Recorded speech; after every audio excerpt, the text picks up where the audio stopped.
Fuck your limits. The key, the very, very key is you really, really, really have to dream big. Have no restrictions. Of course you can sit down and say, okay, I want to have a nice life. I want to have a wife and a house and a job that's okay, you know? I mean, it sucks that I have to get up in the morning, but it's okay, I get money. No, I'm not talking about goals like these. I'm talking about, imagine you could literally become anything in the world. You have no restrictions. Imagine what would that be? And that's pretty much the mindset you want to have. You want to dream big. You want to have no restrictions. You want to be really ridiculous. Like, oh my God, I want to own Disneyland. Okay, that's your dream. But now here comes the important point. Think about it. How could that be achieved? Now you have to bring in some realism. You want to be realistic. Don't forget, you still want to have your dream, but you want to be realistic. Okay, what does it take to do that?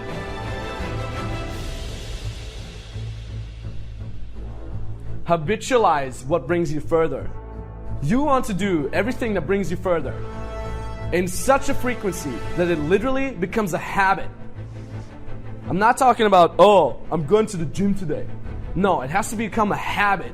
Just like it became a habit for you that you drink coffee in the morning. It has to become a habit just like that.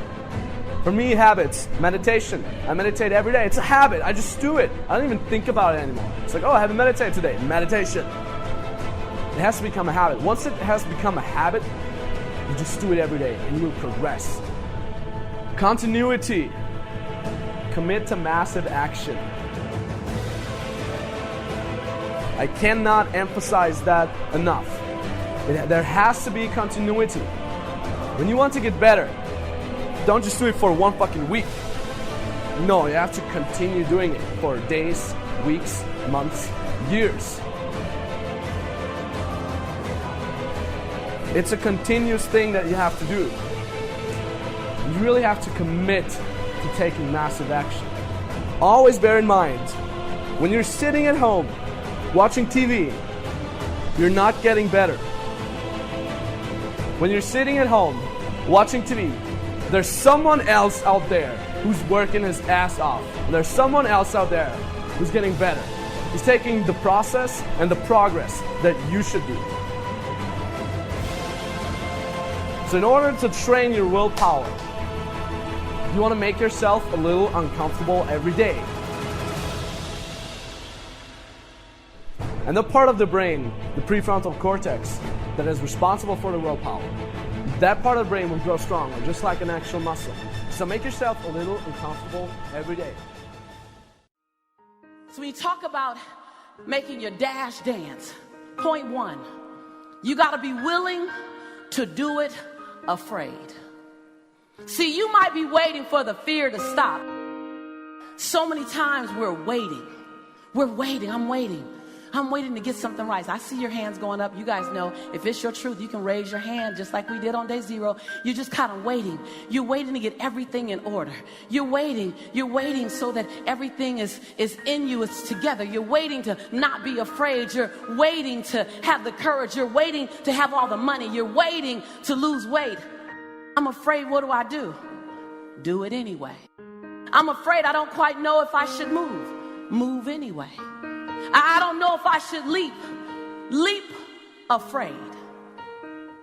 And then gather your courage on the way down. And if you don't get it before you hit, you're going to hit anyway. I'd rather die leaping than on the edge figuring out how to get the courage to leap. How does that look? Because your 80% of right is somebody else's 159% of what they needed. When you want to do it right and you want to wait till you're not afraid and you want to wait till you have it all together, oh, you made it about you again. See, Nelson Mandela did it. He just did it not knowing if it were right. Mahatma Gandhi just did it not knowing if it were right. Mother Teresa just did it not looking for affirmation or confirmation. Is this right? Martin Luther King did it not even knowing if it would happen before his life ended. I mean, what are you waiting on? Are you willing to do it afraid? Are you willing to do it knowing that you got so much work to do to get it better, to get it more perfect? But are you willing to do it inside your imperfection? Do you realize that in your imperfection, you're perfect for the job?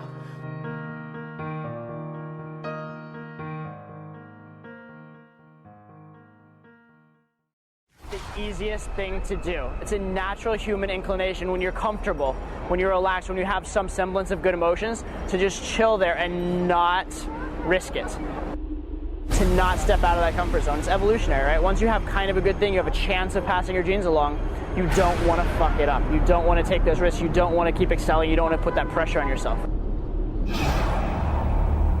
Ironically, the more that you step up, the more that you become a champion, the more you're putting yourself in the spotlight, the more you're gonna put that pressure on yourself. It's so much easier to have an excuse. How much easier would it be, say you're like a football player, to like drop that pass in middle school football and say the sun was in your eyes, versus catching it, becoming a hero, going to high school, putting years in the weight room, trying to become a star there, trying to get to college, become more years in the weight room, years of like draining, super hard fucking work on your body and your mind, and then years to try and make it professionally. So much work, so much pressure, so many people watching is so hard to do. How much easier is it to have that excuse when you're a young kid and just, oh, I'm sorry, the sun was in my eye, I'm sorry I tripped, oh, I just wasn't that good of an athlete. It's easy, it's comfortable, nobody will ever know. Nobody ever knows all the opportunities you could have had in your life that you didn't take, right? Nobody ever sees that. They just see, you're safe, comfortable, easy life. Most extreme example of this would be suicide, dark topic. But think about it, like when you see people like they write their suicide notes, like I couldn't take it anymore. There was so much pain, I just couldn't handle the struggle, right? They just wanted a way out. They wanted a way to hide from life, to just be comfortable and avoid any negative emotions. And suicide's the most extreme example of that, but people actually, in a certain sense, commit little suicides every day.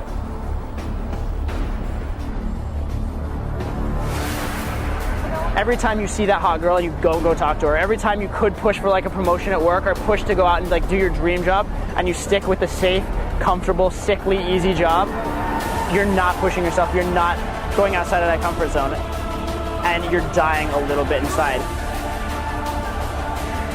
So basically you're just taking that small death over and over and fucking over again. And that's not the life you want to have. When I die, I want in my grave to say he lived his life, not he died little by little every single fucking day. So strive for that. Will it be easy? No. Will it be worth it? Probably. I'll tell you when I'm 80. Live for greatness, not for like avoiding negative emotions.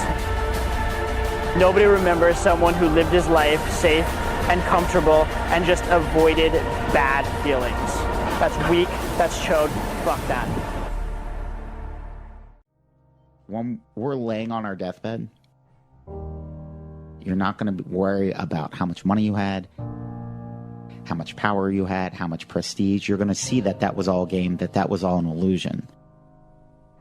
The only thing that's going to matter is the impact you had on other people's lives. We are all on a separate journey.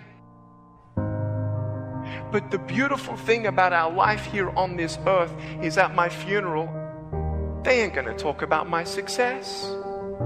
They're going to talk about who Nick was and how Nick lived and how Nick loved and encouraged. Success is incredibly important, but even more important than success, it's having an impact. It's knowing you haven't walked the planet in vain. It's knowing that because you've been here, you've blessed lives, you've developed people, and you have made the world a better place. The effect you have on others is the most valuable currency there is. Everything you gain in life will rot and fall apart, and all that will be left of you is what was in your heart.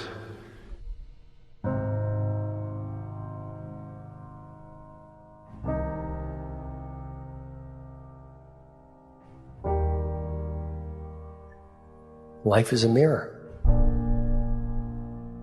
And life gives us not what we want.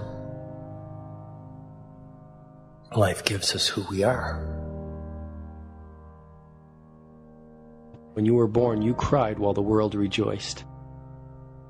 Live your life in such a way that when you die, the world cries while you rejoice.